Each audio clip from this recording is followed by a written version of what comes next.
Magandang umaga po sa ating lahat. Update po muna tayo dito sa binabantayan po nating bagyong si Ada mula sa nilabas nating Tropical Cyclone Bulletin kaninang 5 a.m. So itong si Ada ay nananatili sa Tropical Depression category at huling namataan kaninang 4 a.m. sa layong 385 kilometers east-northeast ng Hinatuan, Surigao del Sur. May taglay na lakas na hangin na 55 kilometers per hour malapit sa sentro at pagbugso na umaabot ng 70 kilometers per hour. Ito'y kumikilos northwestward sa bilis na 20 kilometers per hour. Samantala, patuloy pa rin ang pag-iral ng northeast monsoon dito sa may northern at central Luzon. Para naman sa ating forecast track dito sa bagyong si Ada, makikita natin ngayong araw mag-i-intensify ito into a tropical storm category. At kapag tropical storm category po ang ating bagyo, pinakamataas po nating tinataas na tropical cyclone wind signal ay signal number 2. At makikita din natin dito sa ating forecast track yung gray area pong ito po yung ating cone of probability. So dito po yung posibleng dumaan itong sentro ng ating bagyo at makikita din natin nakapaloob dito sa cone of probability itong Eastern Visayas pati na rin ang Bicol region. So inaasahan po natin posible itong mag-close approach at magdala ng mga kalat-kalat na pag-ulan dito sa may Eastern Visayas at Bicol region. Samantala pag nagkaroon po tayo ng changes dito sa ating track sa ating bagyong si Ada na possible po mag-westward shift, posible po yung ating paglandfall sa anumang areas ng Eastern Visayas pati na rin dito sa may Catanduanes. So tutok po tayo sa nilalabas na updates ng Pag-asa hinggil po dito sa bagyong si Ada.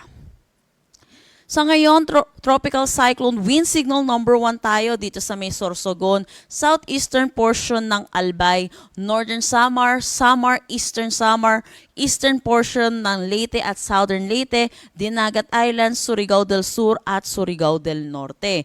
Ito pong tropical cyclone wind signal number 1 ay may lead time po na 36 hours para makapaghanda po yung ating mga kababayan hinggil sa dalang hangin nitong bagyong si Ada. So dapat po yung mga kababayan po natin na under ng tropical cyclone wind signal number 1 ay naghahanda na rin po at dahil po inaasahan din po natin ay makakaranas din po na malalakas na ulan lalo na po dito sa may northern Samar, eastern Samar, Leyte, southern Leyte, Dinagat Island, Surigao del Norte at Surigao del Sur ngayong araw. Sasaan po natin yung 50 to 100 millimeters of rain. Para naman bukas, inaasahan po natin ito po yung paglapit netong si Bagyong Ada dito po sa may Eastern Visayas. Ay makikita natin, meron na tayong orange or yung 100 to 200 millimeters of rain dito sa may Northern Samar, Eastern Samar, pati na rin dito sa may Catanduanes. So pinag-iingat po natin mga kababayan po natin sa mga posibilidad ng mga flash flood at mga pagguho ng lupa.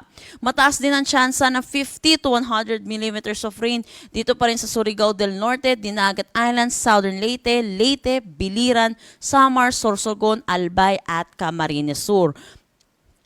Para naman sa Saturday, January 17, ito po yung paglapit na po din niya sa may Bicol region. Nakikita natin 100 to 200 millimeters of rain na dito sa may Northern Samar, Sorsogon, Albay, Camarines Sur at Catanduanes. 50 to 100 millimeters of rain naman sa Camarines Norte, Masbate, Samar, Eastern Samar at Biliran. Pinag-iingat po natin mga kababayan po natin, lalo na po yung mga nakatira po dito sa Bicol region dahil na rin po sa pag-alboroto netong Bulkang Mayon. Kaya makinig po tayo sa ating mga local government units hinggil sa paglikas po na kailangan nating gawin.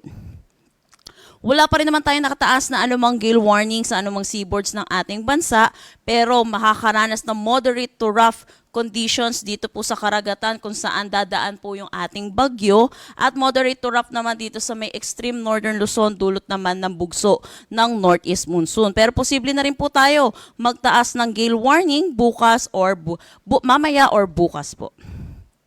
At yan po muna ang latest dito sa Pag-asa, dito sa Bagyo pong si Ada. Next update po natin ay mamayang 11 a.m. Para sa karagdagang impormasyon, bisitahin ang aming mga social media pages at ang aming website pag-asa.dost.gov.ph. At yan po muna ang latest dito sa Pag-asa Weather Forecasting Center. Chanel Dominguez po, maganda.